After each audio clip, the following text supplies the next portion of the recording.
hour. The chase kicks off for the NASCAR Craftsman Truck Series, and we come to Richmond Raceway as we are set for practice and qualifying, leading into tonight's running of the Black's Tires 250.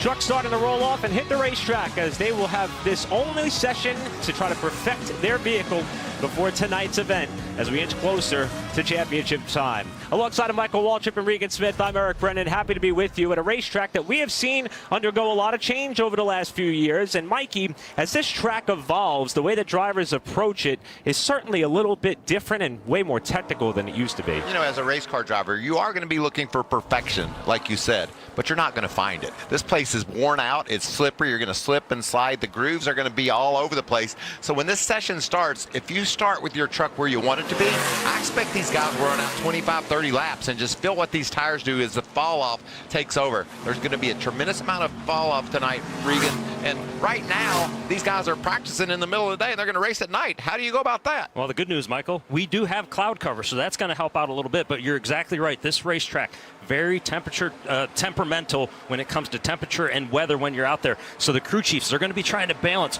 what do we need for tonight compared to what we need for when we're practicing today during the day? How do we make the right adjustments? And by the way, we've got points that guys are worried about. We've got all kinds of stuff going on tonight, so it's going to be a very important practice session. You can see the ambient air temperature right now near 90, so certainly a very warm afternoon, even with the cloud cover, for these drivers and teams to have to negotiate to see what they've got for them here tonight. And surprise, surprise, early on in this session, we've already got Front Row Motorsports being the pace setter. And Regan, you said earlier, we expect some of the fast times for these teams to come early in this practice. You know, Richmond is a very interesting racetrack from the standpoint of, if you're the first truck out there on the track, you have a high likelihood of putting up a very good lap time. That's what we see with Lane Riggs on the top of the board right now with the 22.90, as you see right there. It's very likely that as we go through this session, even if somebody tries to do a mock run later on, they may not be able to go that quick with a mock qualifying run because the rubber that gets onto the racetrack really affects them. Well, Ty Majeski is someone who knows a thing or two about short tracks. For more on the 88, we welcome for the first time today, Josh Sims. Hey, Josh. Well, hey, how you doing, Eric? You know, you'd be hard-pressed to find anyone better at Richmond than Ty Majeski over the last 4 seasons here. He's never finished worse than third. He won this race back in 2024. Arguably should have won it here last year, and I talked to him just a little while ago before he hopped in the truck, and he told me for as dominant as they have been, it's surprising. It's a little upsetting that he doesn't have more wins. If you see what happened with him last year, just kind of caught up in his teammates' mess that kind of ruined his day and ruined his chance at a second win at Richmond. But he said nothing needs to change for them. They brought the same truck. They had the same setup. And when it comes to tonight, he's still trying to lock himself into the chase. So he said, yes, I would like to win, but more importantly, I just need a good, solid day. We cannot have a catastrophic day out here. Doesn't have to be a victory. If we've got a top 5 truck, let's get a top 5 finish in this race. As far as this practice session, he said we're just going to go out there, run this thing as long as we can, hope we hit the setup and get all set up for qualifying, guys. As far as the single lap time, he's only 600ths off the lap that Lane Riggs set as things stand. And you know, for Majeski, we talked about it all season long, just the ebb and flow of his luck and results. Finally got a shot in the arm with that solid run at IRP, hoping to keep that momentum rolling to when the chase kicks off. Yeah, he's a short track cat, so he had to really smile when he looked at this race to the chase as we go here. You know, we've come up a couple short track races, and we're going to Loudon that races a lot like a short track. So he was dominant, won both stages here a year ago, and I like this truck early. I think maybe, I mean, it's possible that, do you think Lane would have went out and made a qualifying run? He only ran 1 lap. And we've talked about the tires and the strategy. It's going to be all over the board tonight, Regan. These guys are going to be mixing things up when it comes to when they get those tires, how they get those tires. Do you need stage points? Are you more focused on putting on a set with 10 to go in the race and getting the victory? It's all over the place when you talk to the crew chiefs. We are going to have sheets of paper in here, Michael, trying to figure out who's doing what, why they're doing it, when they're going to make their pit stops. In particular, that final stage of the race, right? There is going to be some variance as to when guys choose to make that final pit stop, especially if it's a green flag run. And who can time that out the right way is going to be a big factor in who can ultimately end up winning this race. What about the Bean up in 3rd spot here in this 12 Ram?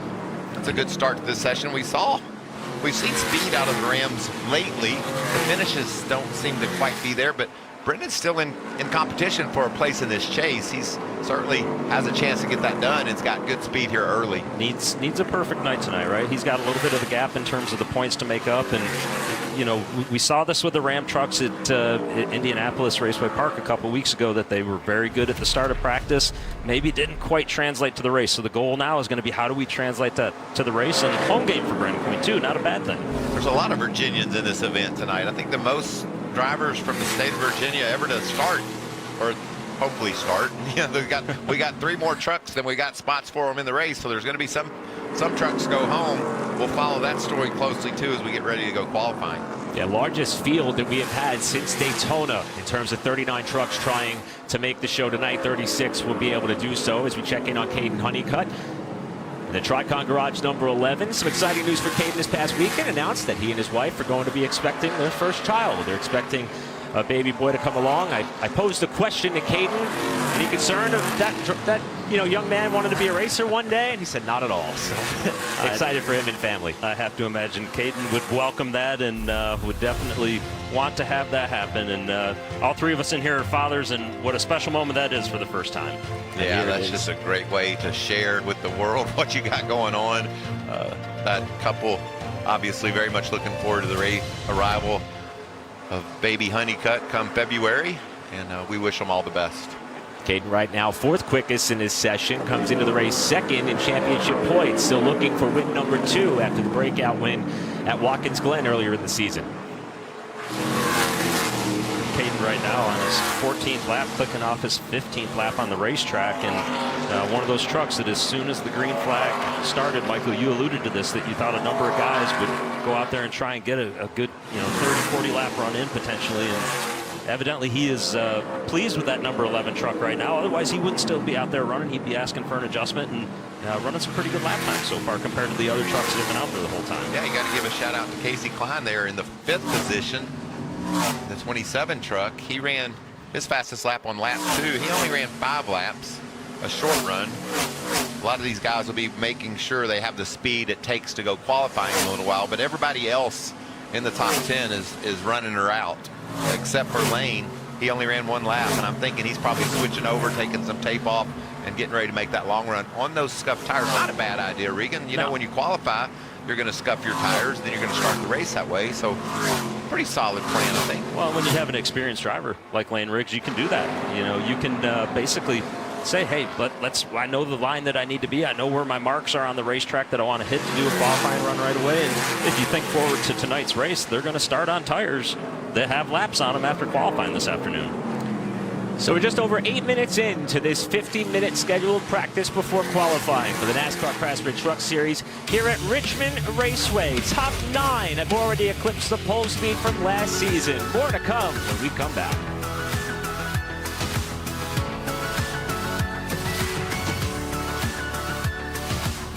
Ready, bye?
50-minute session, the only opportunity for these drivers and teams to dial in their trucks before setting the starting grid for tonight's race.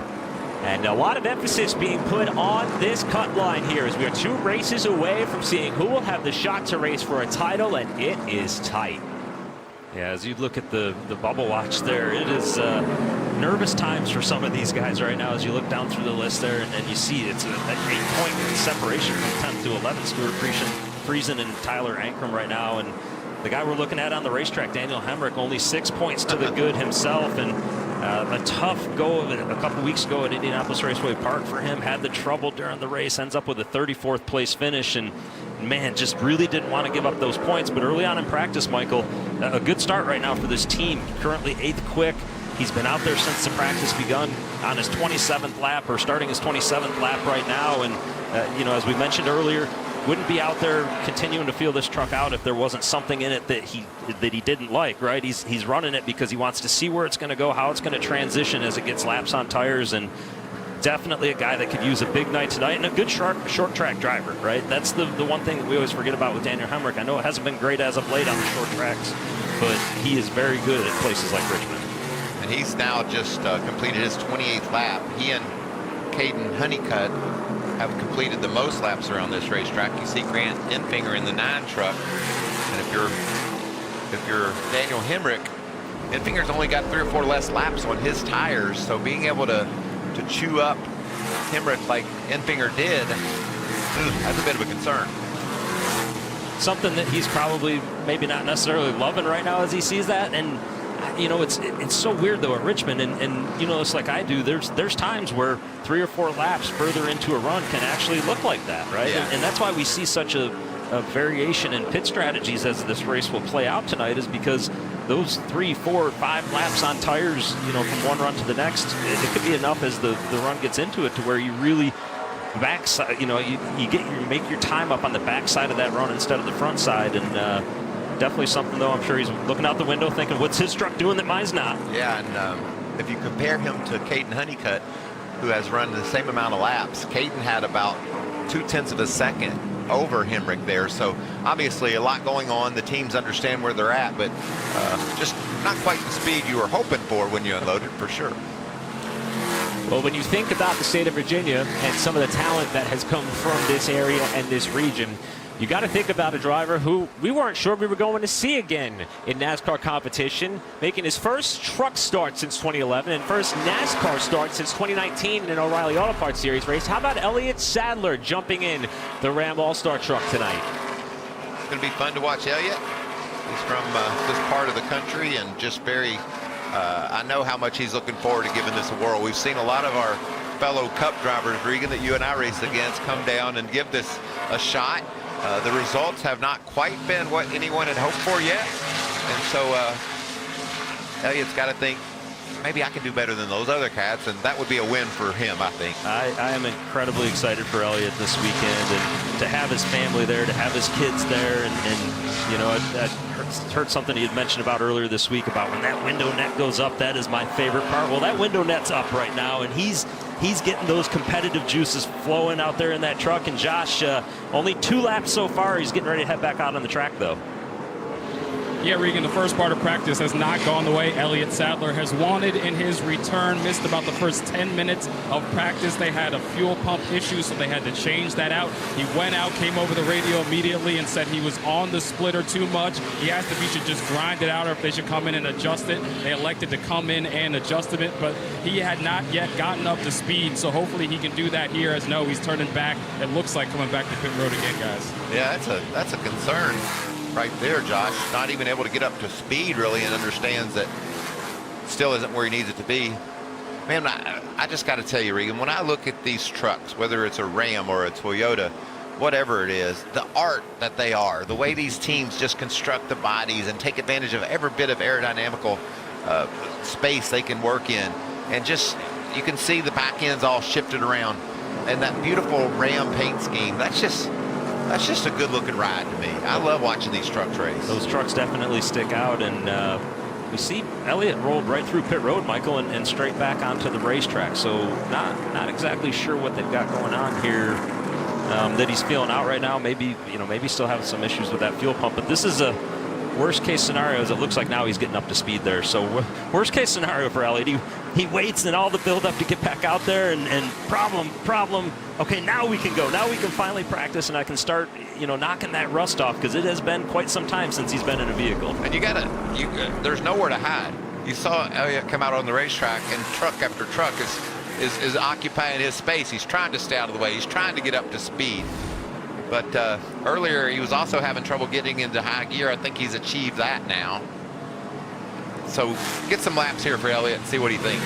The word is he can't get that truck in 4th gear. Hopefully he's got that figured out now. And he appears to be up to speed now. And now what Elliott's doing is he's reacclimating. All that time that we just talked about that he's been off, and it's been even longer since he's been in a truck. So he's reacclimated to what he feels. And Richmond's a very unique racetrack. Just the way that you load off into the corners and the way it feels like the truck, even if your truck's perfect, it's probably going to feel like you're loose into the corners. So you just got to get a little bit of that feel for it. Well, that was his 5th lap by in that 25 truck, and that was his fastest lap. So we're gaining on it, Elliott. And here's his teammate. Spoke to Chris Rice earlier this week. This is the first in-house truck chassis that the team has assembled this season. The Ram program began with a lot of parts that were already used by other race teams. This is the first one that they've got to the track that was completely stood up by the organization, and they're really excited to start massaging it and see what Justin Haley could do with it tonight. And that's a big moment for Colleague Racing. When you think about what this Ram program and what Colleague Racing undertook at the start of the year with 5 teams, trying to get that amount of equipment built and ready. Things started a little bit late, in terms of the season as well for getting all that stuff ready. A big moment to be able to say, okay, now we can start getting some notes on our chassis, on our equipment that we're going to start next season with, and we can see where that stuff is at.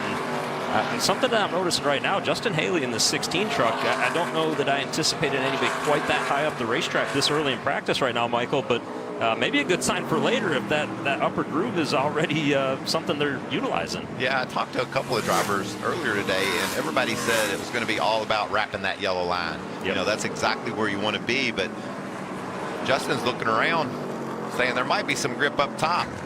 That was his 20th lap. I'll compare that to Caden Honeycutt, who is still rolling. He's on lap 43 in this session. His last lap was a 25:30. Haley ran a 25:30 on lap 20, so still some picking up he needs to do to be able to match the kind of speed that Caden's showing.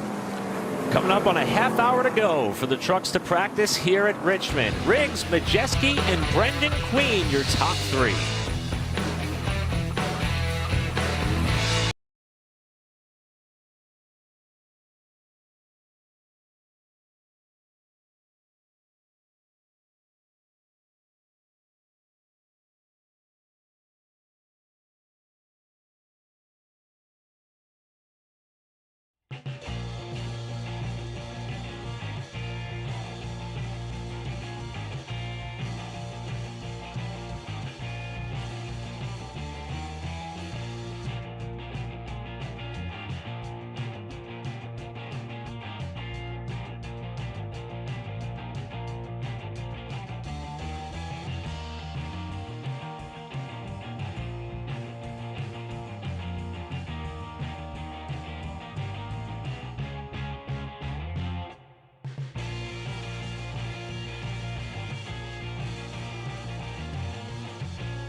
beginning.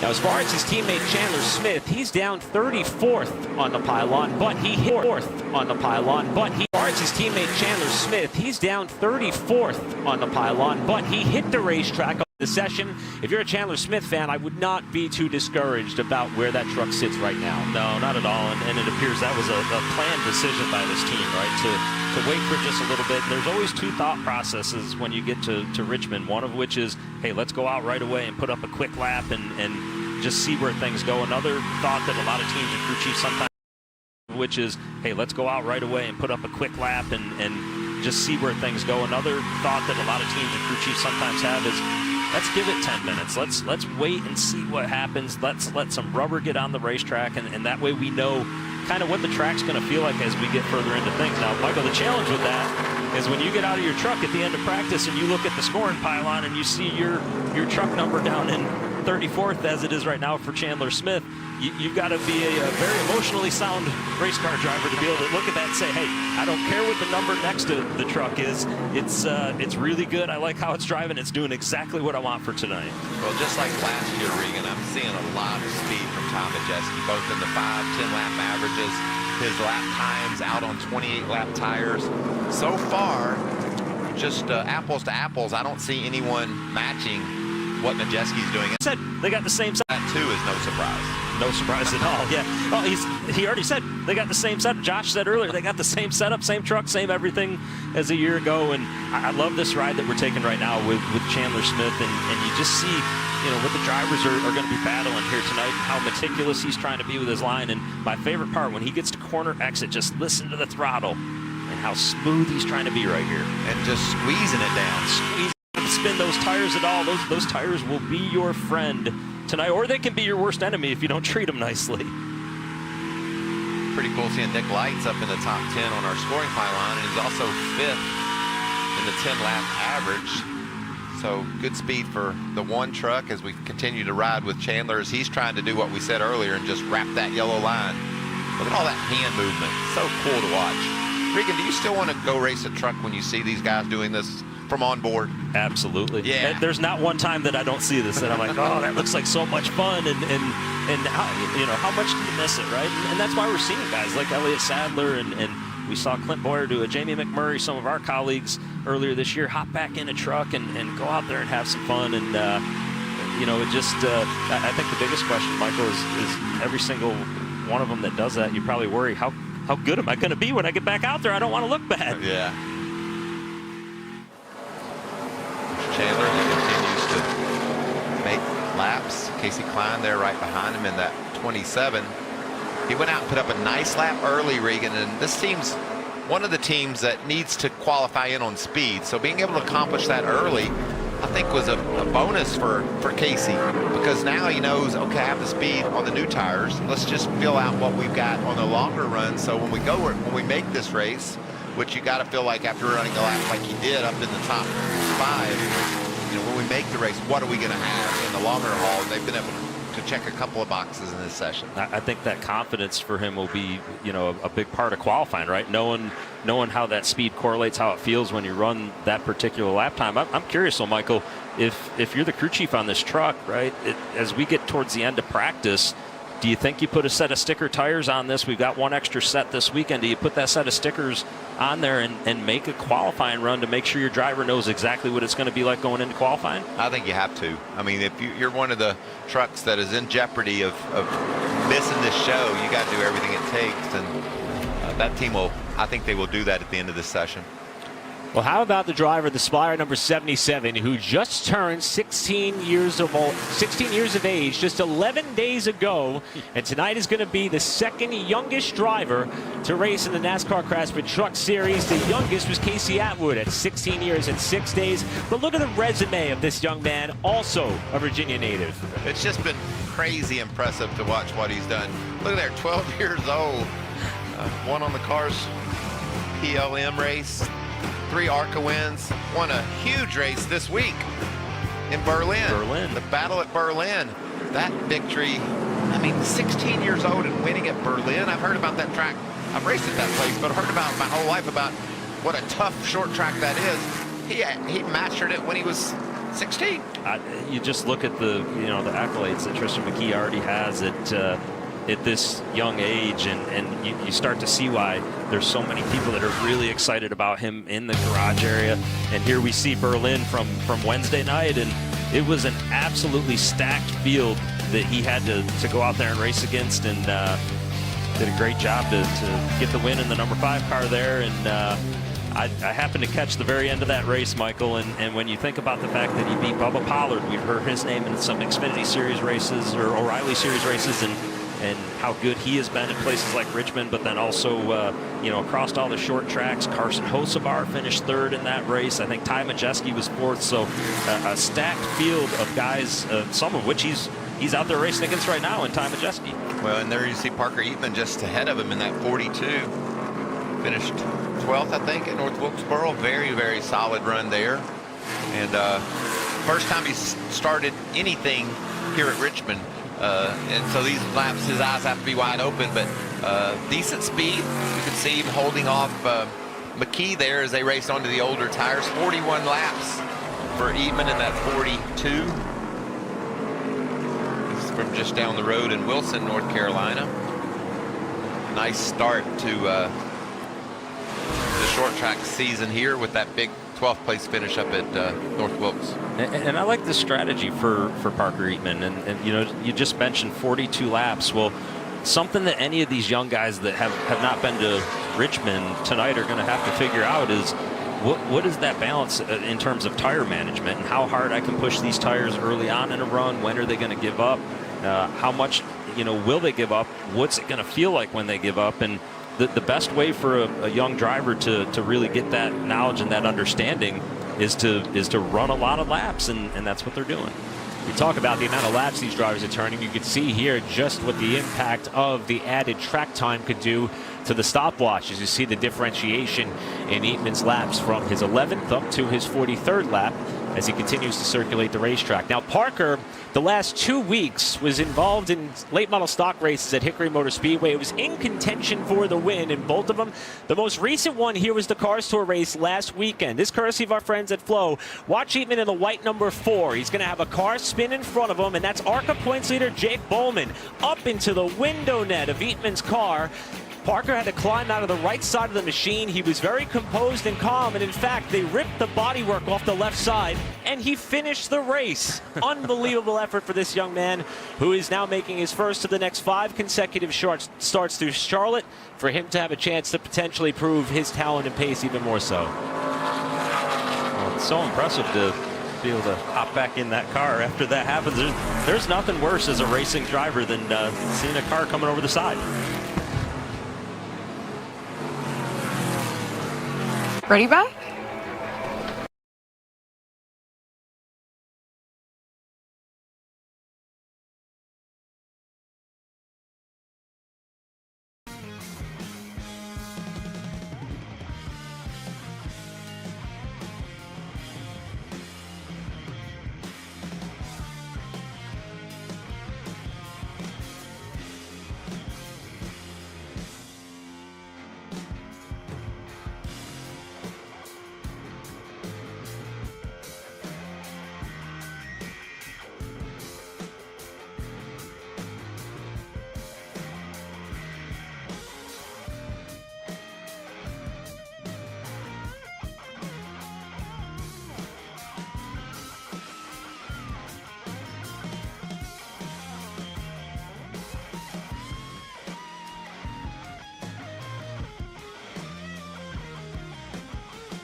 A moment here in turn 4. Wow, just classic loose. Overcooked the corner there on her older tires, 29th lap. And you'll see here, did a nice job trying to save it almost all the way through the corner there. Finally, got a little far too behind on the steering, and low enough, you grab some of that banking and the truck really settles down into the corner. If you're and you try to turn across that, it can make that truck just step the right rear out a little bit, and that's kind of looks like what happened to Destiny. And when you have that moment, you just hope that it just stays sideways for you just hope. And when you have that moment, you just hope that it just sideways for a long time and takes the momentum away and lets you keep that truck from going into the outside wall, and he did just that. Christopher Bell is back in one of the Hallmark Friesen trucks as a teammate to Stuart Friesen. Bit of a slide there off the second turn.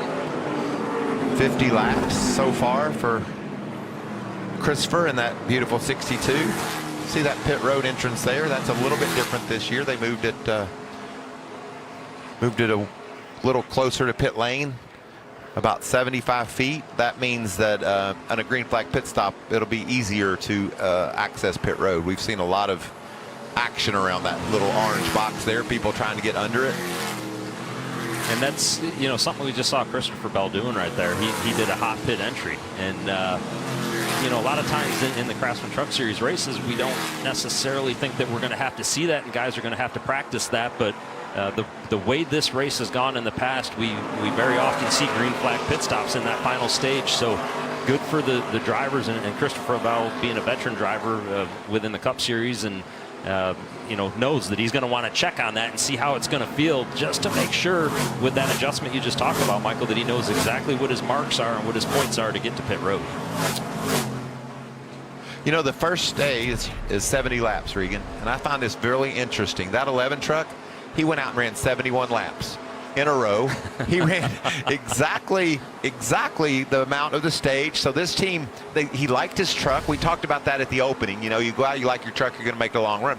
He ran all the way to the end of the stage, and I think that gives this team really all the information they need to know to start this race tonight. I found that's really cool. He's, I think, got 20 more laps than anyone else that I see on the board. So taking advantage of every minute and every how they could predict exactly what was going to go on with that truck.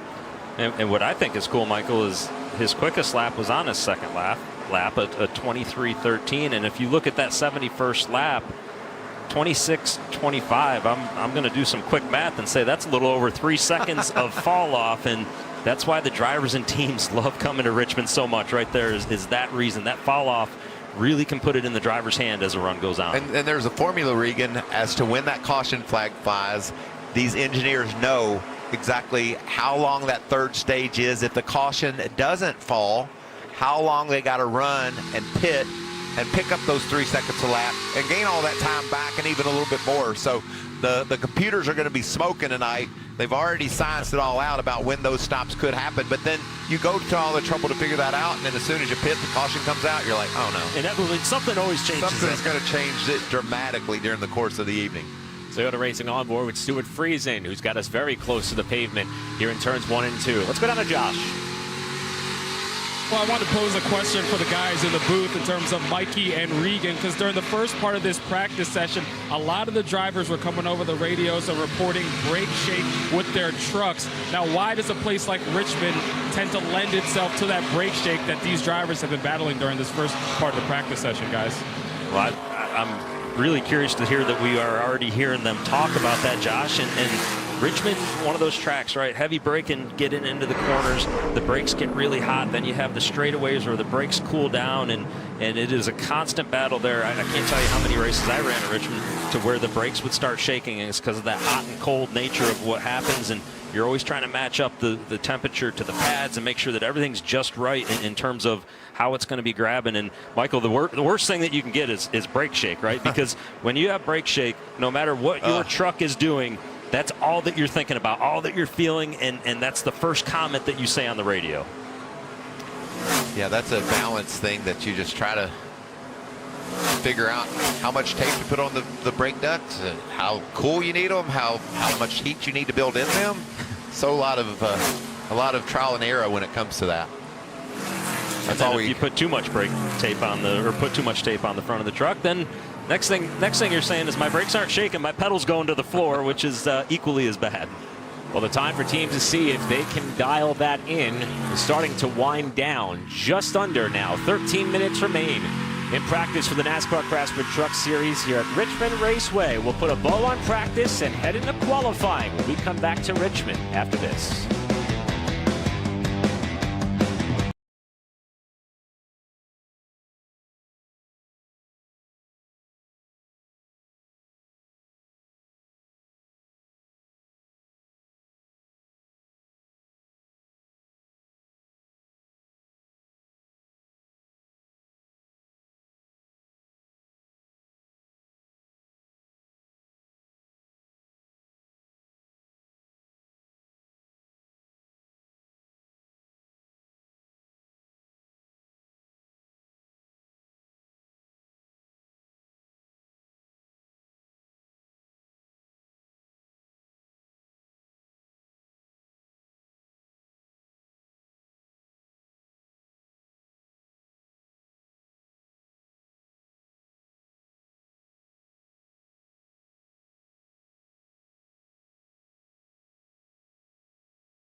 The NASCAR Craftsman Truck Series here at Richmond Raceway with qualifying on deck. And how about the afternoon so far for the driver of the Tricon Garage #1 truck today, Nick Lights. Not only is he in the top 10 on the speed charts in terms of his best lap, but also noted he is second quickest on the 15-lap average, behind that of only his teammate Caden Honeycutt, in what could be quite the evening for Nick as he's trying to make the most of these opportunities. This his third start of the season.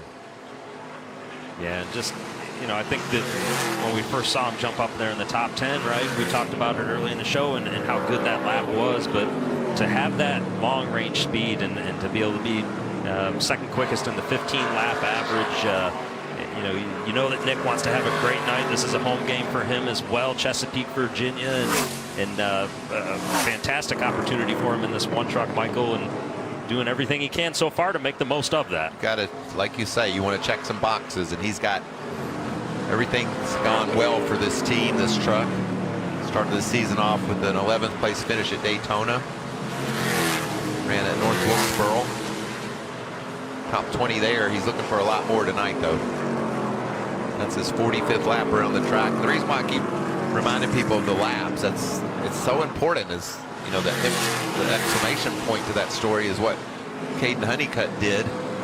And you just want to run those long runs and see what your truck's going to go to.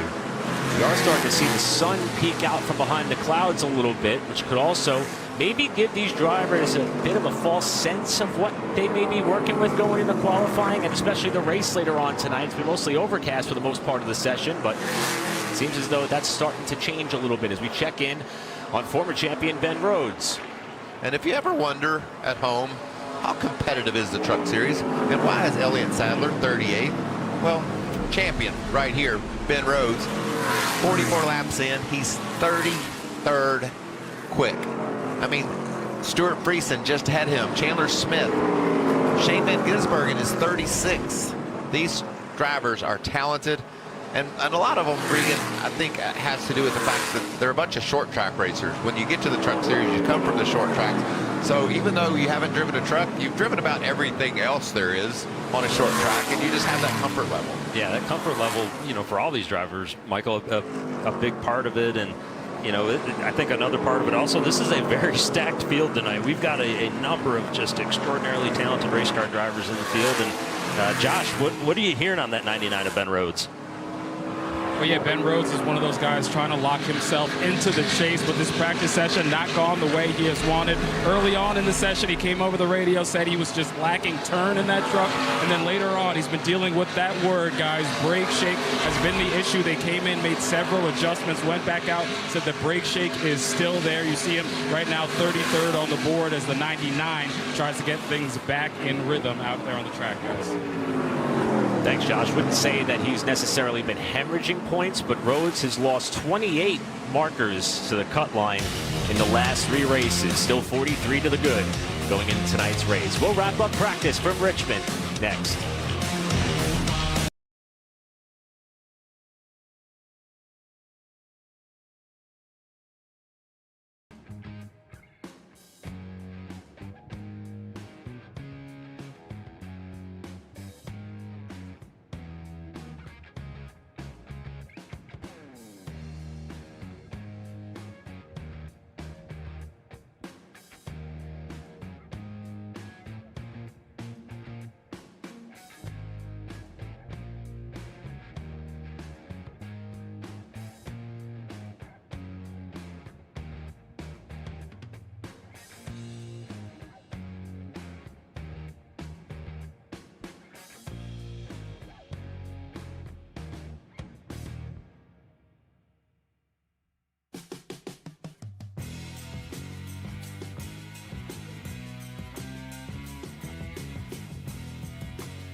Those drivers that tonight could be their night, and Corey Heim back in the field. We haven't really talked much about him during this practice session, but winner in this race 1 year ago, and out there getting a few more laps in right now for Corey Heim in that 5 truck. Yeah, he's currently 22nd fastest. He's only run 35 laps. So probably making a couple adjustments here and there, trying to find that feeling that he had here a year ago. 7th start of the season for Corey. Of course, what's been a great summer stretch for him, getting his first career Cup win at San Diego. Which was amazing. And then backed it up with a Brickyard 400 win at Indy. which was equally as amazing. Would you put that first Cup win on the road course up there with what Shane Van Gisbergen came on the scene with just a couple years ago? We knew the talent that Corey had, but it was, to me, just equally as big of an upset doing it like he did. Whoa! There's those black marks loose right there. You don't want too many of those black marks tonight off the corner if you don't have to. The crazy part for me with Corey Hyman, I think after his season in the Craftsman Truck Series last year, we all knew how good Corey was. We knew, and even prior to that, we knew how talented he was. And we knew he was going to win Cup races. 100%. But to go out and do it in a part-time schedule, how many people were questioning that at the start of the year, myself included, as we see the save off at turn 2 right here? Just a little slide, nothing too bad, just feeling it out. But to do it in a part-time season, and when you're only running, what's he up to? I think 15 or 16 races right now. Makes it even more impressive, and his ability to learn and absorb information as he's been gathering it is just, it's something special. Next scheduled Cup start for Heim is going to be at Daytona, and he is the defending winner of this race, won so from the pole in 2025. We talked a little bit about Shane Van Gisbergen. He just hopped up the speed chart, probably a qualifying run, 69th lap on the 7 truck. He's up to 15th. That's the first real big move I've seen on the scoring board, Regan. Most people are not able to repeat that first lap. Like you said when we opened the show, that was probably going to be your fast lap. And for Shane to be able to make that big leap there, that tells me that they made some adjustments to that truck that he really likes. Yeah, and anytime Shane goes out and runs this number 7 truck with Spire Motorsports, he's been fun to watch, right? Had some very good runs in that truck, and I think from a track time standpoint, you look at how it's correlated over to the Cup Series on Sundays for him, and traditionally it has equated to some success on Sundays as well. So I'm sure Shane absolutely loving the opportunity to go out there and get some extra laps at Richmond, and to click that lap off at the end of practice on a 69th lap. I know early on he wasn't as far up the board as maybe we would have thought, but still a good lap. And what a race he had on the short track at North Wilkesboro. That was impressive. Was able just to really push his way forward and pick off trucks lap after lap and wind up with a 3rd place finish. How about this shot with our Toyota Racing onboard with Stuart Friesen? And I love the fact that you could hear just how ginger you have to be with the throttle on corner exit on each end of the racetrack. And we saw the result of when you're not ginger, Eric. That's what Corey Heim felt. It wasn't quite ginger enough. He was ginger, but he wasn't all the way there. And you can almost see with this camera so close to the racetrack, you see how rough it looks. Sometimes you see these cameras down by the racetrack, and the asphalt's really dark black and looks relatively smooth, but the patchwork right there, you see it jumping around a little bit across there, and it just shows you why the tires don't love Richmond as you get further into runs. And what do you think the odds are, Michael? Do you think this camera's going to look like this at the end of the night? The restarts are going to be hectic for this camera. I can promise you that. And Friesen will help us close out practice. Lane Riggs, the winner at IRP, the quickest qualifying, up next here from Richmond.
session there. Timmy Hill also great speed in that 56 truck. A couple of guys we haven't seen up in the top 10 a whole lot this year. It's good to see them having that type of speed. And you see Minnie Tyrell and Daniel Hemrick right there in 7th and 8th as well. Those guys have to go out very early in this qualifying session, so everything that they can get in this qualifying session going to be important going out that early.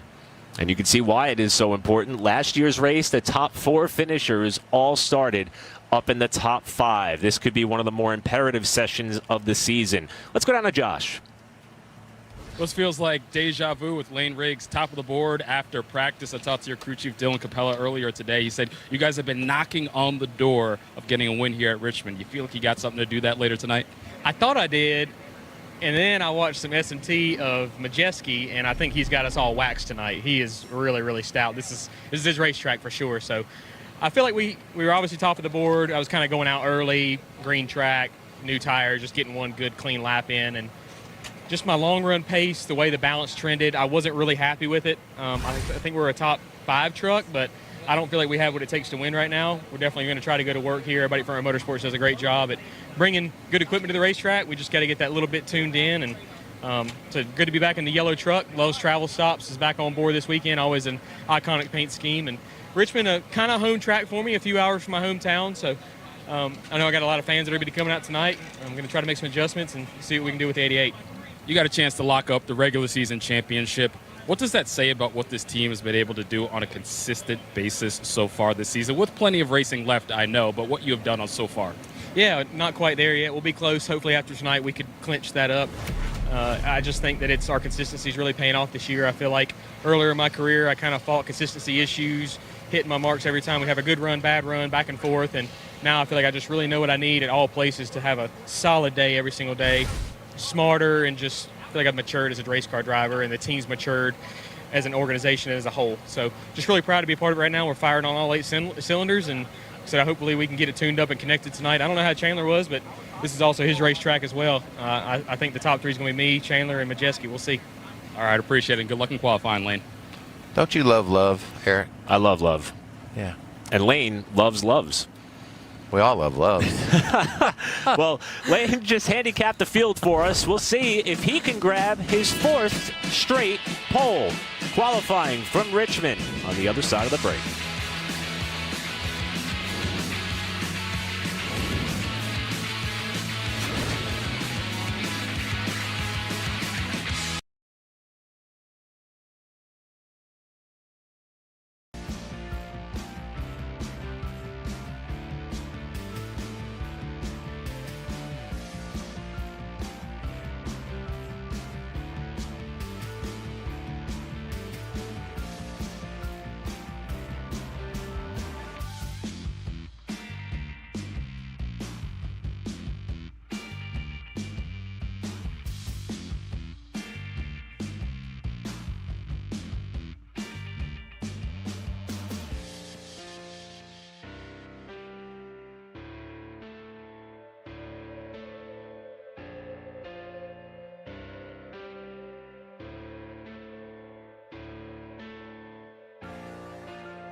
We'll get our first look at that track when we wrap up qualifying for the trucks with practice. Well, standing by with Ty Majeski, who was second on the board in practice. In full disclosure, we just talked with Lane Riggs, and he said you are the truck to beat for tonight. You feel that's the case?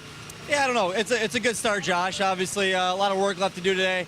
Qualifying is important here. So, yeah, overall, our Menards Ford F-150 is driving really good. Has a lot of the same drivability that I really tend to look for here during the day here at Richmond. It goes through a pretty good transition into the night. So, have a pretty good notebook on what we need to have in practice to be good tonight. And yeah, this year doesn't seem to be any different. Made a couple subtle changes from the last couple years, but hopefully it's our same old truck. There you go. Ty's got a win here in 24. Never finished worse than third at Richmond, guys. Yeah, that's 4 straight podium finishes for Ty Majeski here at Richmond Raceway. And as you mentioned, Josh, the win in 2024 as well. Qualifying approaching here at Richmond. We'll set the field for tonight's second to last regular season truck race.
Here before, but this is your hometown track, so you're already showing out in front of your friends and family that have come out to see you. Yeah, everybody at Colleague Racing and Ram have been working super hard to try to find some speed in these Rams. And, IRP, we showed some glimpses of it. The race didn't go well, but that don't keep us down. We just keep working hard. And brand new pace scheme on the Cummins Ram 1500, and what better way to show some speed in it and in front of the hometown crowd. And, yeah, I've never been here besides watching. And if I had to pick a track on the sim like iRacing that I loved, it was always racing in Richmond. So hopefully a little bit of that magic will transfer to tonight. It's a low grip, short track, Friday night racing right up my alley. Good start to the day for Butterbean as he looks to chase down one of those final chase spots there, Eric. It's only about 106 miles to his hometown of Chesapeake, Virginia, and so far he has 3 top 10 finishes across his 6 prior Truck Series short track starts. Mikey, you know a thing or two about getting around Richmond Raceway, huh? Yeah, back in 1990, racing there against Dale Earnhardt in my number 30 Pontiac.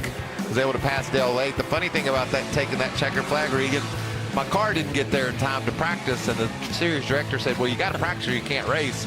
And so I went and found Dale, and I said, can I borrow your car?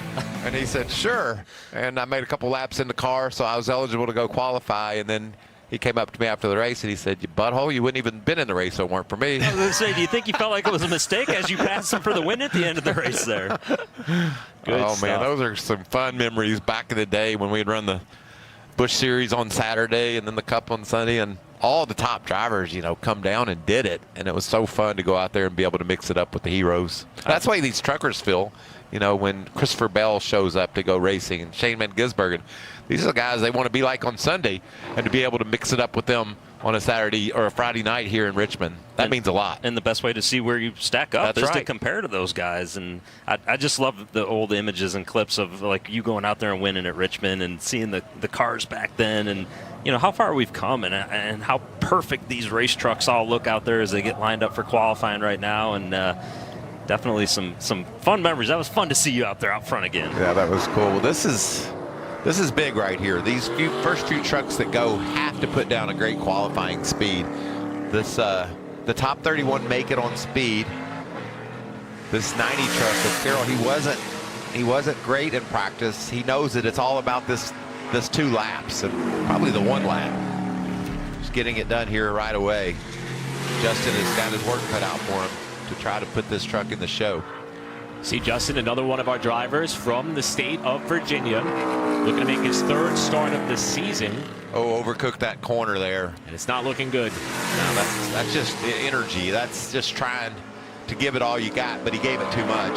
So see if he can bring it back in and hug that yellow line. I think in qualifying, the pole sitter Regan is just going to eat that yellow line up all the way around the track. Yeah, and hit the reset button here. Don't do what you did the first time into turn 1. Change your mark. Let's see if he does a good job of that or not. Way better. Yep. Oh, but loose in the center. Yeah. Just sliding up on him, and we'll have to see how this stacks up, Michael. You know, right now, I know with that slip up there, definitely not going to help out at all. Now he's going to kick the back end out. Regan, I think we're going to see throughout this session that you're going to have to get it done on lap 1. I mean, the tire fall off is just that great. Now, if you make a mistake, sure, you can pick it up on lap 2, but I think the money lap would be lap 1 if you do your job correctly. I think if the mistake's that substantial that you pick up on lap 2, you've probably already kind of created your own problem at that point, right? You're not likely to be up there in that top 5 that we talk about that you might need to be. It's another truck. Obviously, these trucks that go out early are the most vulnerable when it comes to their point situation. This 20 McAnally Hilgeman truck, 2nd out, so he definitely, but this looks like a good lap. I like that line as he got off at turn 4, and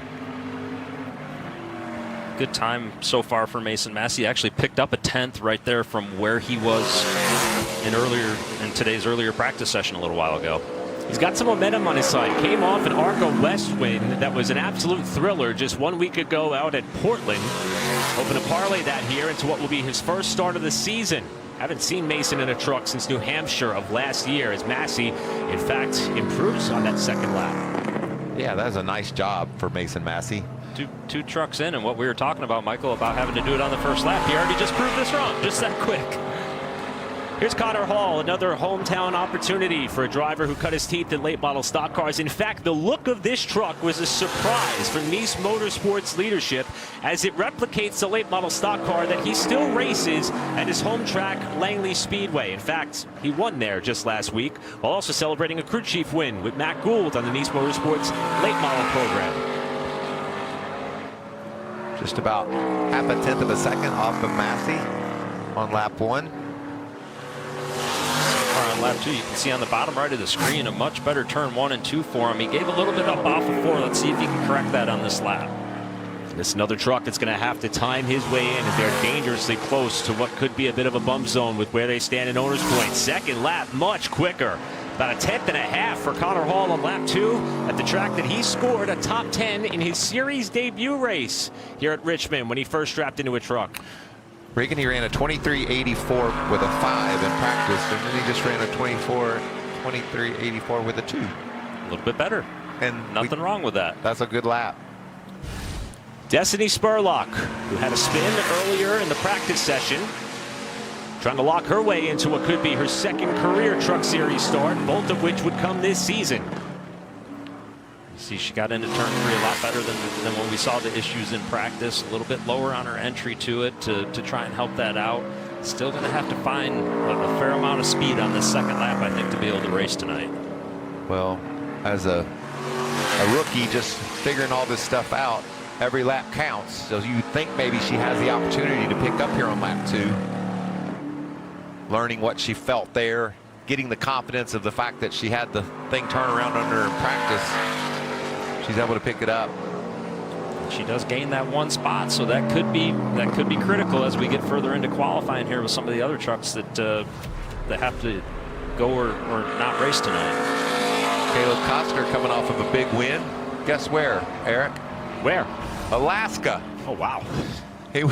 He went up north in Alaska Raceway Park in Palmer, Alaska, and got a huge win. And he just texted me and said, Mikey, I got to go for it. He knows how important this session is. He said he's got to get the gas down on the exit of 4 was his struggle bus. He goes 3rd quick so far with the 24.11. Oh, just too high there. Still was able to keep the gas down. Looked like pretty good off turn 2. Yeah, I like the angle that he was able to create once he did get it turned, and just giving up a little bit too much time on this second lap off of turn 4. Caleb's hoping to make his 8th start of the 2026 season, and since we're going to lock in the top 31 on speed, you need to beat about 8 trucks. Costner right now the meat and the sandwich of the 5 that have been on the racetrack so far. And here's Derek Lemke.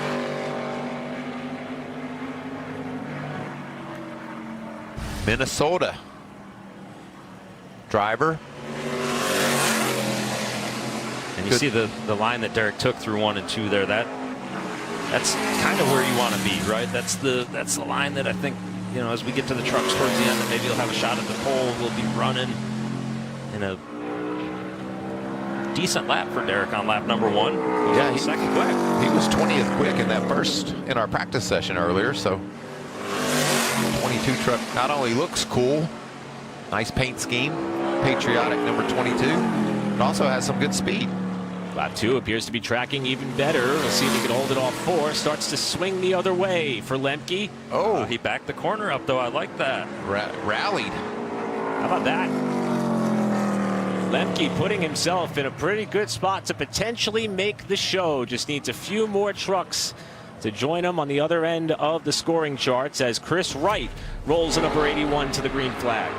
I'm going to put Lemke in. I think that's going to beat some trucks. I'd feel pretty good if I was him right now after that lap completed.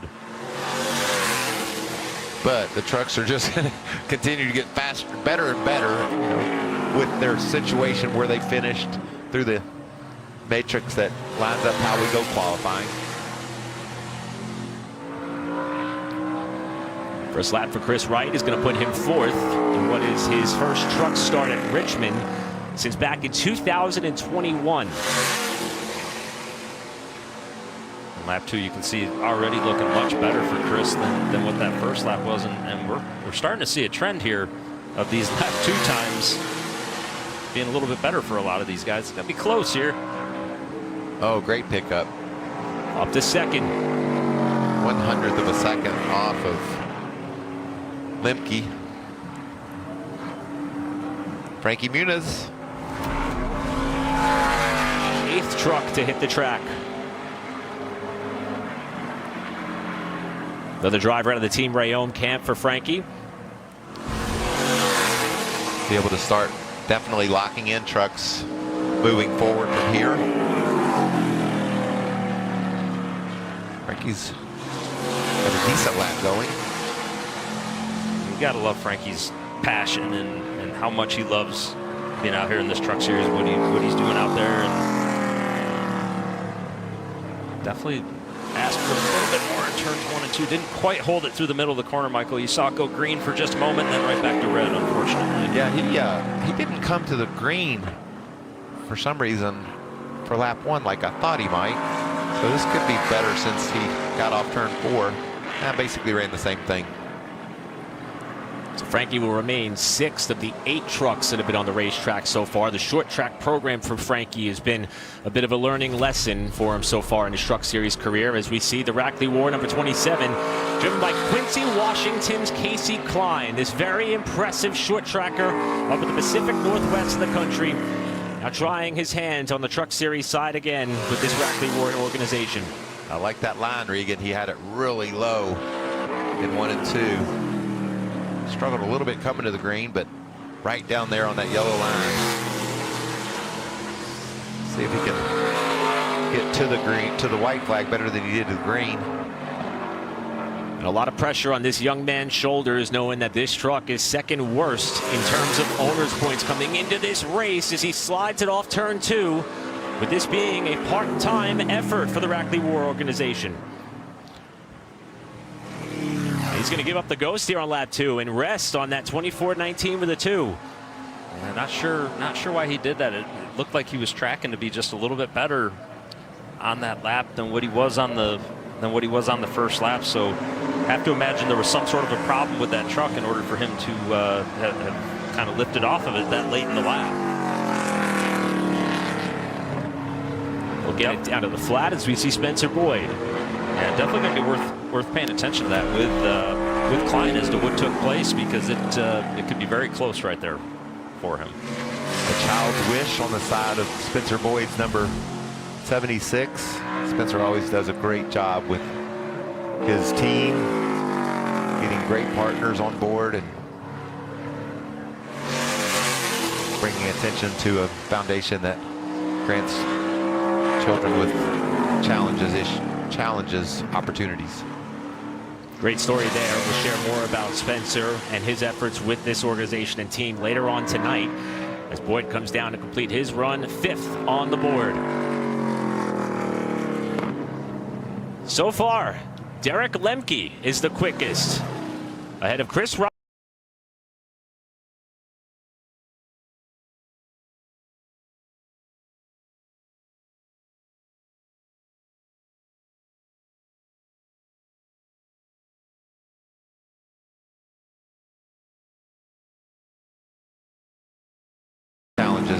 Challenges, opportunities.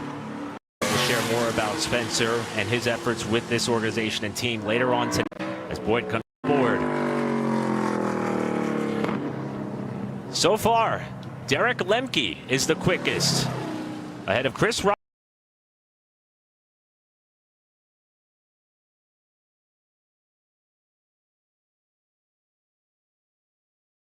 A plant that reduces stroke risk and bleeding worry. For life. Watchman. Time for a lifetime. Hello there. Oh.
Only 14 markers to the good after a pretty rough stretch the last couple of rounds. Daniel Hemrick is going to try to see what he's got as far as his qualifying efforts at Richmond.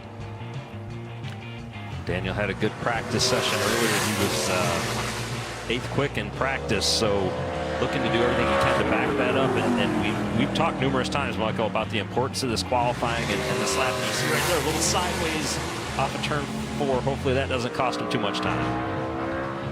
23.53 goes to the top of the board on lap 1. See if he can clean it up on lap 2. Got our ghost truck there. You see Limke's trailing right behind him. Good looking Napa Chevy. Kind of fond of a Napa Chevy. Everett's going to go faster yet. 23.47. Because of the hard crash at IRP and the 34th place finish, that's why we're seeing Hemrick, even though he's so high up in points, go out so early in this session. And I think that was a nice job by Hemrick to get the most that he could out of it, right? And you know you're going out early, you know it's going to be a little penalty. Just get what you can out of it. Don't ask too much. And that's going to be the same story for Minnie Tyrell in the 14 truck right now, who is also equally as good in practice. 7th quick for him, so looking to do the same thing here. 23.19 was what he ran in practice. 23.78 here on lap 1. New crew chief for Minnie this weekend, Lenny Chandler, now at the helm of the number 14 Ram truck. See with the ghost truck, a good exit off of turn 2, made up some time. See if he can make up a little time off of turn 4.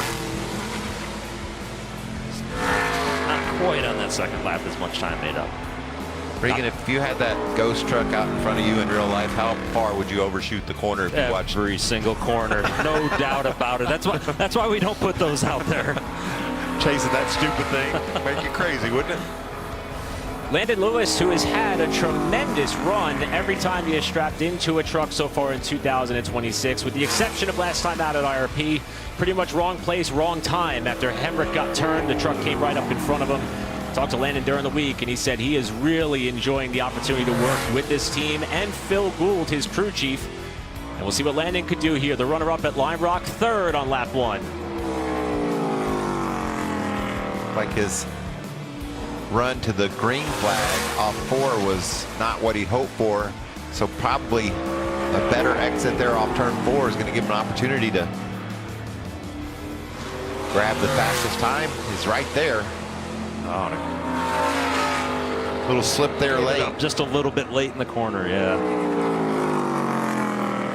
I still feel like that if you put everything together on lap 1, that's going to be your money lap. But so far, pretty much most of the field's gotten it done on lap 2. See if that trend continues.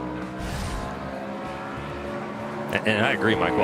Coming into this session, I would have thought lap 1, right? And maybe even some guys shutting it down after lap 1, but just haven't seen that as Elliott Sadler out on the racetrack right now. And we talked earlier in practice about how nice it is to see Elliott back out there on the racetrack, a home track for him. Elliott, a Truck Series winner, did so at Pocono Raceway back in 2010 in a truck that was fielded then by the KHI organization. First lap for Elliott, 7. Big pickup from practice. About a 2nd, so things are trending in the right direction for Mr. Sadler. And only 31 laps in practice for Elliott, so still reacclimating. But I think that if we were to ask him right now, he'd say, okay, I was happy with that lap, and now I can build on that in the race as we get going. Christian Eckes in another one of the McAnally Hildeman entries sees his teammate atop the pylon right now in Daniel Hemrick. Eckes had a power steering issue at IRP. That's the reason why we're seeing him relatively early. And so far, he appears to be matching what Daniel did on his lap.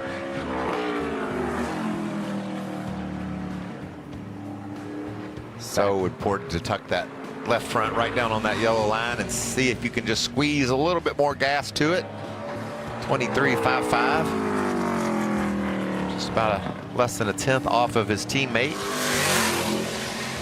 Looking a little better on lap 2, as we keep seeing with a number of these trucks. Let's see if he can maintain that through 3 and 4. He wasn't able to on the last lap. Oh, good run there. By a 1/10 of a second. Christian Eckes to the top.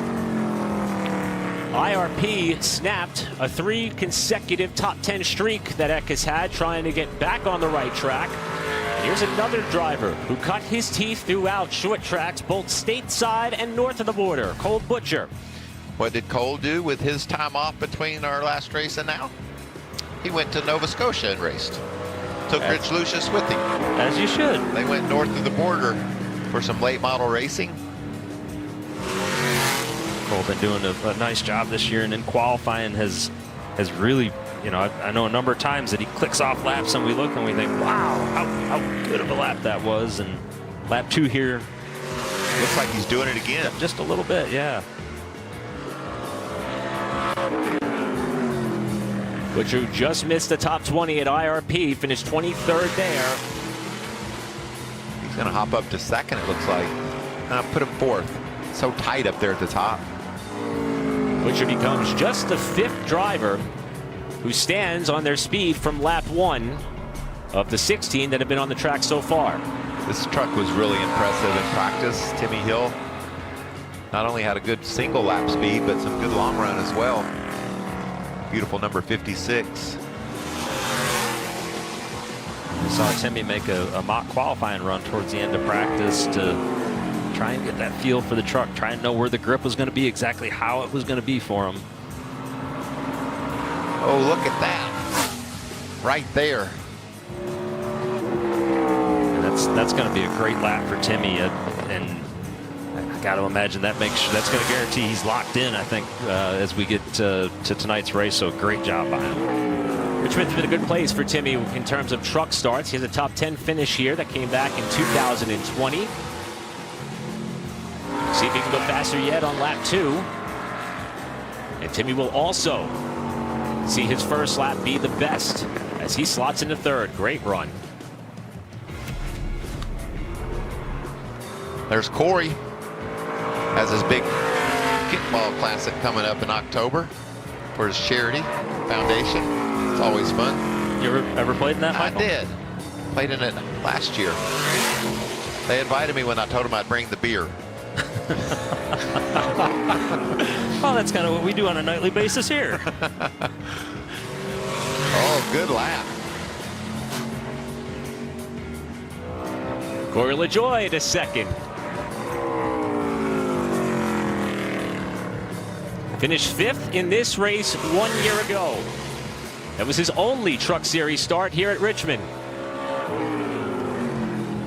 Dives well into turn 3.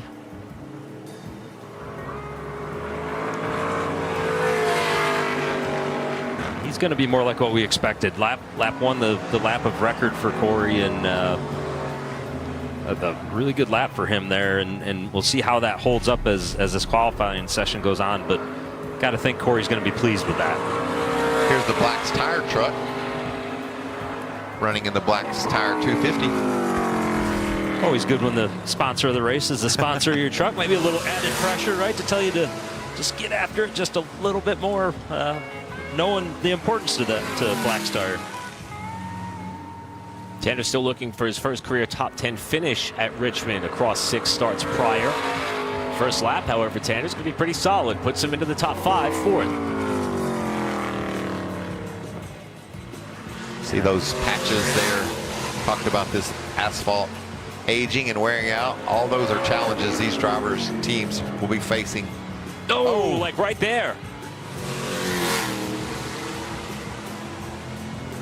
Just asked a little bit too much out of it getting into turn 3, and that's all it takes to basically ruin the lap, you know, and not sure that it was going to be any quicker. It looked like he had a pretty good first lap, so brush that one off and get ready to race, Tanner.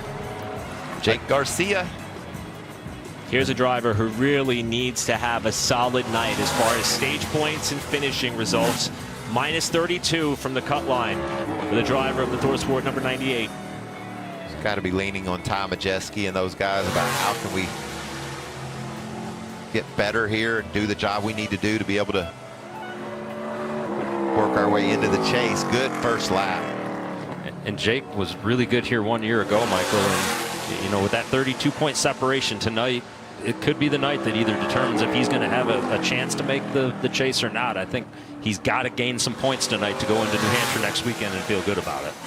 Got a bit sideways once he got back to the gas. Coming off turn 4, he'll remain 4th at a racetrack where he finished 4th in 2023 for Jake Garcia. Christian Eckes, the quickest thus far, just past the halfway point of qualifying. Former champion Ben Rhodes.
Driver who still has a bit of an outside shot to try to qualify in the chase for the trucks. Brendan Butterbean Queen, 43 points out. It's going to be a tall order for sure.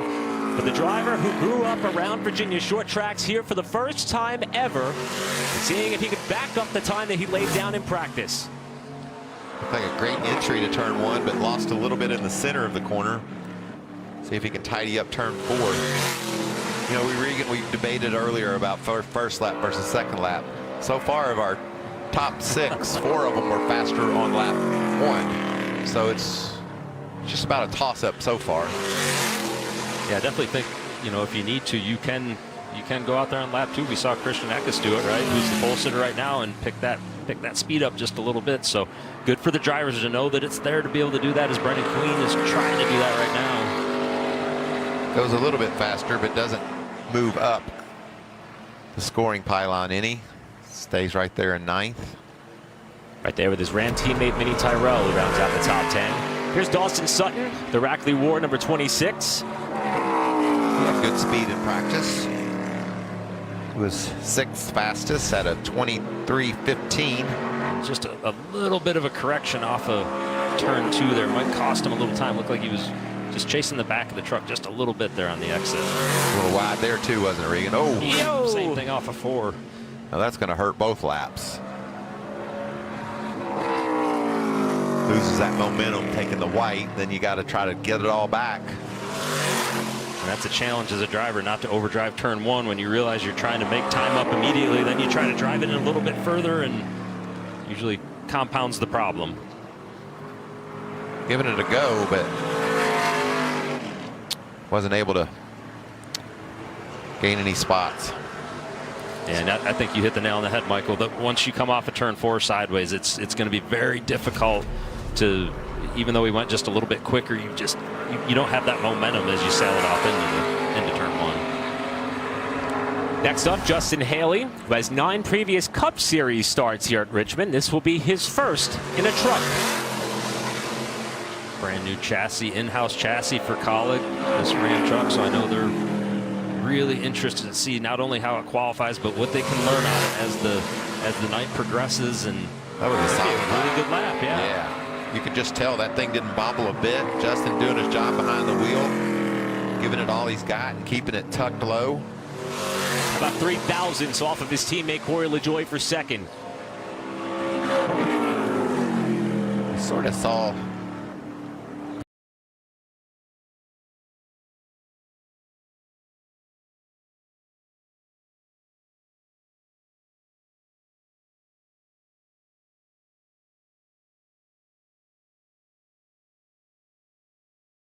teammate Vinny Tyrell, who rounds out the top 10. Here's Dawson. Good speed in qualifying for 2 of the Rams at least. 3 wins in 2026 for Corey Heim, who goes 7th on lap 1. And a number of trucks are going to be watching this, right? As maybe a benchmark. As maybe a benchmark. What's Corey Heim got? What's the track? As maybe a benchmark. What's Mark? How? Where's his speed going to be at?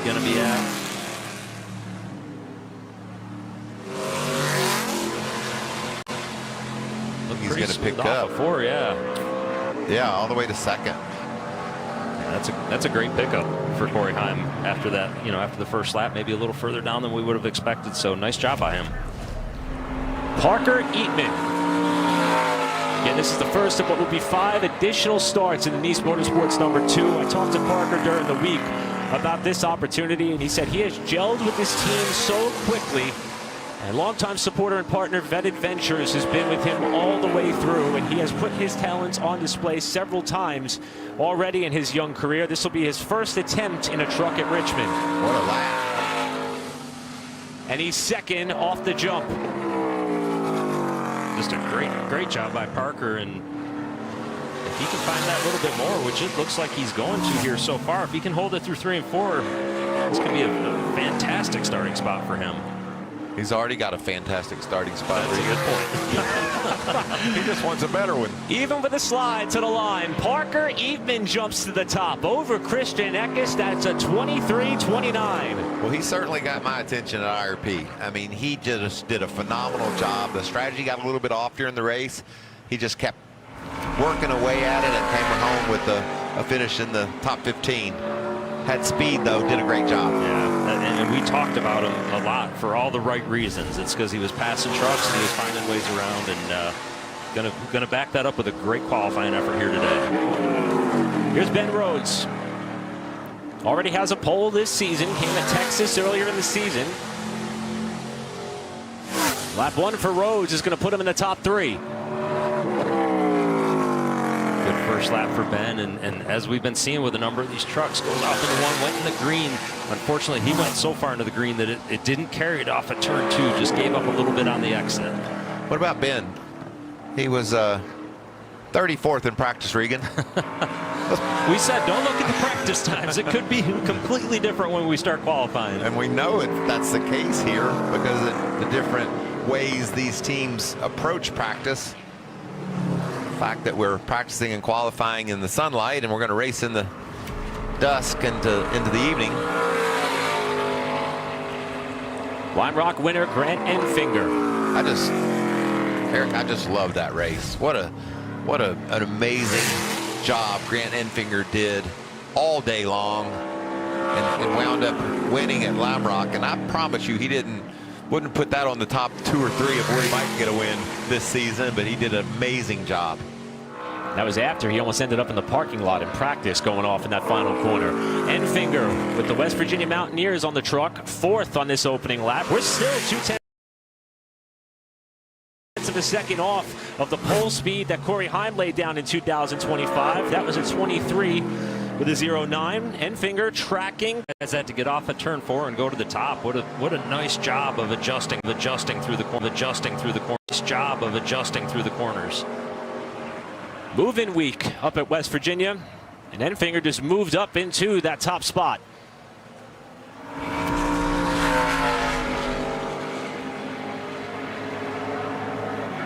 Andres Perez,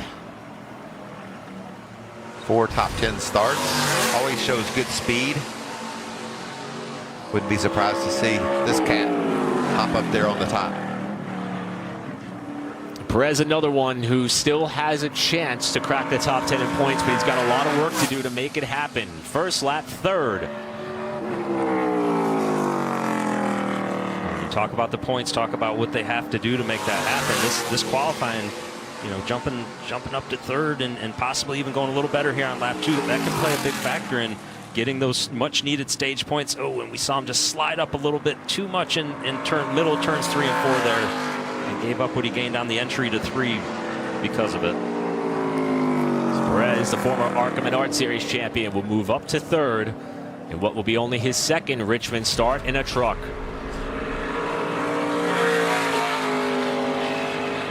Tyler Ankrum in the number 18 Lyuna Chevy. Hillman Racing. Eckes is his teammate. He's currently 4th quick. Good lap here for Tyler. Ankrum 8 points out of that coveted 10th spot as he slots into 5th on his opening lap.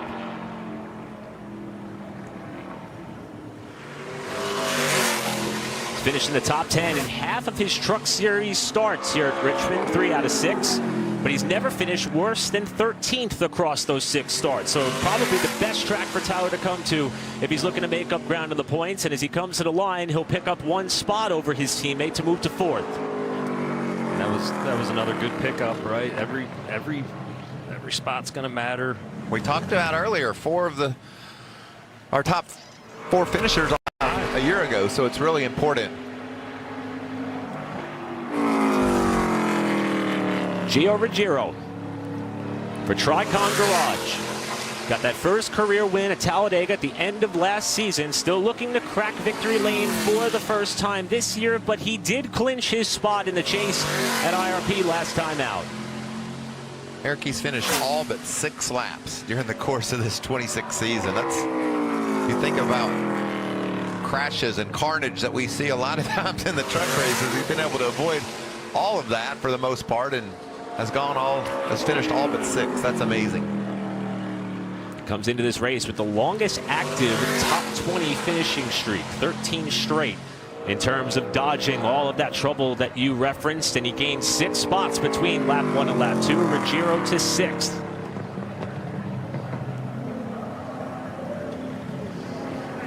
So Grant Enfinger still holding on to the top of the charts. We'll see if he can grab himself a pole on the short track, but Caden Honeycutt, the Watkins Glen winner, is still to come, as is Ty Majeski. And of course, our points leader, Lane Riggs.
Bristol earlier this season, and runner-up.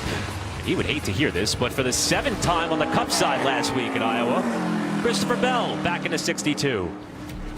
And I know Christopher's been frustrated with those runner-ups, but there's a lot of guys that would give anything to have those finishes and have the speed that he's had, and would expect him to be somebody we're talking about a lot tonight, Michael, as we get into this race. A little high, though, on lap 1 right here so far. He's going to have to get it done on lap 2 now. Just slid up there in turns 1 and 2, got in a little bit heavier than the truck can handle. See if he can get it tidied up here and come to the white flag and roll.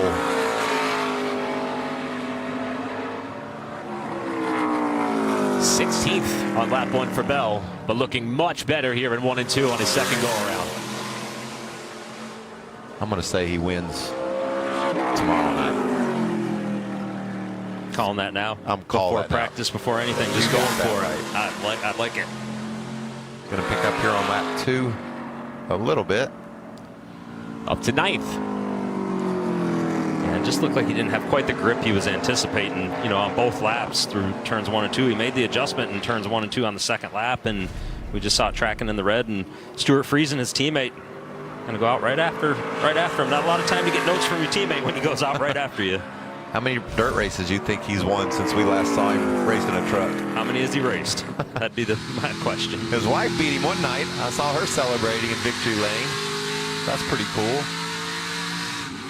Stuart doing an adjustment on the brakes there. That's what I saw that too. He saw his right hand go down on the straightaway. Pretty good lap. 4th. Friesen coming off at 3 straight top 10s. First time he's been able to do that since May through June of 2024. Rolls hard into turn 3. Wouldn't think he could hold it with that kind of momentum. And he'll stand on lap 1. And it's crazy, the two drivers, Stuart Friesen and Tyler Ankrum, that are right now battling for that final chase spot. 8 points between the two of them. As it sits right now, where are they going to start? Right next to each other. They'll be able to keep an eye on one another for sure when the session's over. They're not going to be that far apart. Now, Nick Lights was very impressive in the practice session. Not only was he in the top 10 as far as single lap times, we documented in the 15-lap average. He was second quickest in a session that everyone ran a lot of laps. See what he could do here on his first initial run, 16th on lap 1. You know, the debate, Regan, of getting it done on lap 1 or 2. Right now, first and second got it done on lap 2. Third and fourth got it done on lap 1. So I still believe the pole sitter will get it done on that first lap, just nail it. But we'll see. It's fun to follow. How about Lights? He's picking up big time. Second. Wow, what a great pickup from lap 1 to lap 2 for Nick Lights. And he was trying to disagree with you for a minute there, Michael. He was saying we're going to get it done on lap 2, and just a great job by him on that second lap. This truck looks like all the rest of them, you know, and you see Tristan McKee, the driver. He's 16, by the way. In 11 days. Yeah. Coming off a big win at Berlin. Win, win, win. That's what this kid does. He's about to become the second youngest Truck Series competitor in series history. And the first lap for McKee into the top 10 for the driver who won the ARCA race last week in Iowa. As Mikey mentioned, won in the super late model at Berlin on Wednesday. And now he's trying to see what he could do in a truck for the first time. And he's flirting with the pole. Still at 23-25 set by Grant Enfinger, but he lost some time going into 3. Great lap, though. He's going to go better on lap 2, but just barely. And just looked like Tristan had just a little bit of trouble getting the power down on corner exits, and cost him just a little bit of time. What about Grant? Got that big win at Lime Rock. Fastest so far in this session. Caden Honeycutt ran the most laps in our practice earlier. Now he's going to try to run one fast one. He's got a teammate up on the front row as things stand right now with Nick Lights. And this looks like a really good first lap for Honeycutt. Where'd our ghost truck go? To the top. Nice lap, Caden. Looking for his 4th pole of the season, and he's going to try to better the lap here on his 2nd attempt. He's gaining on it. Oh, so close. He's going to be able to hold on to it, though, go just a little bit quicker. Picks up a 1/2 tenth. A 23.18 for Caden Honeycutt.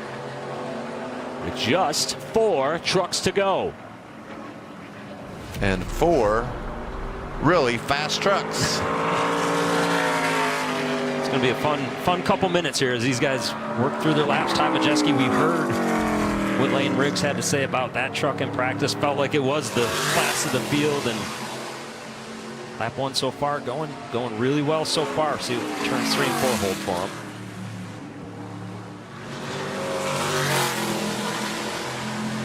Lost a little bit of time off 4. Couldn't quite get there on lap 1. See if he can pick up on lap 2.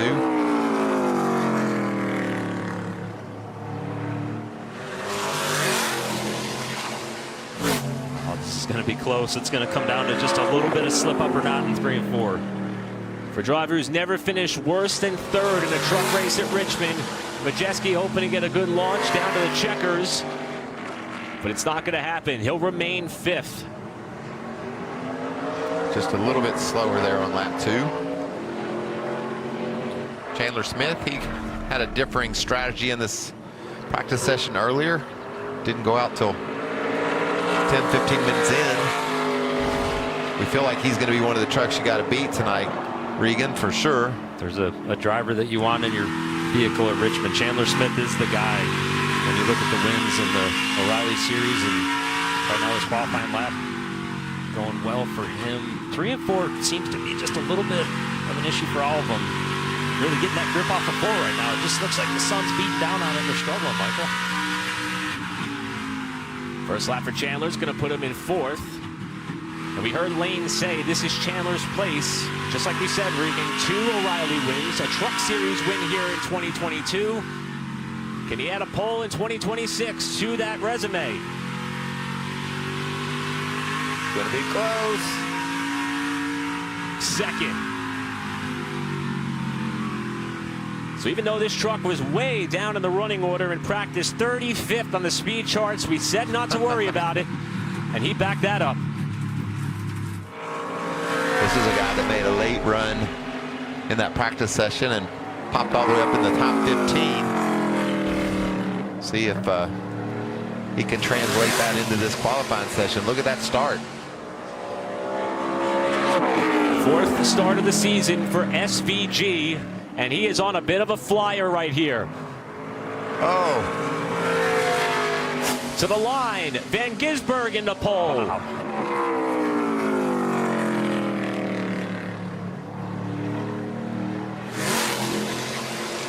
That's impressive. We saw this speed at North Wilkesboro for Shane, and he's continuing on. Looked like he was going to go faster yet on lap 2, but obviously he gets out of the throttle just before he gets to the start-finish line. And at a track where he's only run 1 Cup race prior, Shane Van Gisbergen goes to pole with 1 truck to go, and it's the driver going for 4 straight. Said it's been fun at the Front Row Motorsports shop, hitting back and forth with Chandler Smith about who's it going to be this weekend. Which one of us is going to grab the checkered flag?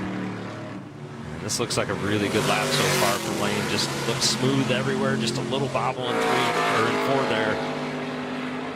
13th. Wow, not as good as I thought it looked. He'll be disappointed in that if he can't pick it up here on lap 2. Looks like he's tracking better on lap 2. And SVG ran his money lap on the first time through. Riggs here looking much better in 3 and 4. Can he find some magic off turn 4? Not going to happen. Riggs to 11th, so he'll be a fun watch tonight. But how about Shane Van Gisbergen? In his 4th career Truck Series start, he poses a threat to join the list of drivers who have won in all 3 of NASCAR's National Series tonight. And a great lap by Shane, and You know, Michael, that was one of the trucks in practice that actually went out and did a mock-up run towards the end of practice, and you got to commend Crew Chief Brian Patty for making that call to do that, giving his driver the opportunity to field out, maybe giving himself an opportunity to make one subtle adjustment to that truck to make it just right in qualifying, and that paid off. And congratulations to Shane. That was a great lap. You know, we talked about the importance of qualifying, and for the top 4 finishers last year started in the top 5, and I was talking to Lane Riggs earlier, and he said the winner will definitely come from the top 5.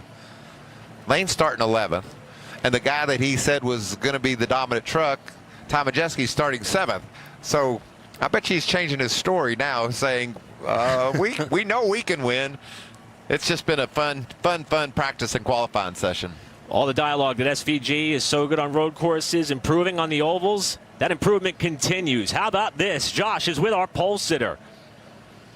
Yeah, Shane Van Gisbergen, how about that? You get your first career pole in the Truck Series on an oval here at Richmond. Couldn't have written it any better, right? Yeah, well, but yeah, thank you to the Spy guys and HendrickCars.com, Chevy. Pretty awesome. We had a pretty good week, and these guys helped me get comfortable, and it's pretty amazing to do that. I'm stoked, and yeah, see how it goes in the race. Got cup practice qualifying now, and man, I don't know what to say. That's awesome. We saw it at North Wilkesboro, the performance you put in the truck, on an oval, on a short track. What can you say about how you're starting to adjust on this discipline of racing and going out and putting performances like this? I mean, it's just time, just getting used to things, and these things are pretty similar to a cup car, I think, so it does translate and help me. So yeah, it's worth doing this, and can't thank those guys enough for having me, and yeah, hopefully we have a good race tonight. Shane Van Gisbergen will lead the field to green here at Richmond later on tonight, guys. Thanks, Josh. Shane is the 3rd driver to earn their first career Truck Series pole this season. Caden Honeycutt, Brent Cruz, the other 2. Also the 8th different driver to win a pole. Starting alongside him, Caden Honeycutt, 5th front row start of the year for Caden. A couple of guys that you're going to watch all night long right up there on the front row, followed by Chandler Smith. We know how strong he will be, and Parker Eatman starting in the 6th spot. Great job for that young man. All the way back in 7th. Ty Majeski, you mentioned it a moment ago, the truck everybody was pointing at after practice. That to me means, Michael, we're going to have an exciting race where we could have some movement of guys coming, you know, from further back in the field. Lane Riggs in 11th, Christian Eckes 12th. There are some really big names down through here. Corey Heim outside of row number 8. Christopher Bell back there as well. Justin Haley in that debut chassis for the Colleague Racing team on the truck side with Ram. Jake Garcia needs a good run, still battling to be a part of our chase. Chris Wright back in 30th. Rest of the starting grid sees Connor Hall in his 2nd start of 2026. Elliott Sadler rounding out the field. Frankie Muniz and Destiny Spurlock makes the show in the Rayom Ford. We were wondering if that lap was going to get her into the field, and it worked out. 3 trucks failed to qualify. Casey Klein, Justin Carroll, Caleb Costner loading up and going home, and again, what was our largest field since the season opening round at Daytona. So Shane Van Gisbergen on the pole at Richmond. Who would have thought? I can promise you I wasn't going to pick him at the start. I didn't know if that was going to be the case, but well, great job by him. That lap late was impressive, though. He was the only one to really jump up into the picture, and he proved that was no fluke and backed it up in qualifying. Come on back for the race, 7:30 p.m. Eastern. We'll see the NASCAR Craftsman Truck Series tackle the short track at Richmond Raceway. Coming up, we'll send you over to FS2 for NTT IndyCar coverage from Markham. On behalf of Michael Waltrip and Regan Smith, I'm Eric Brennan. We'll see you tonight. Hello, folks.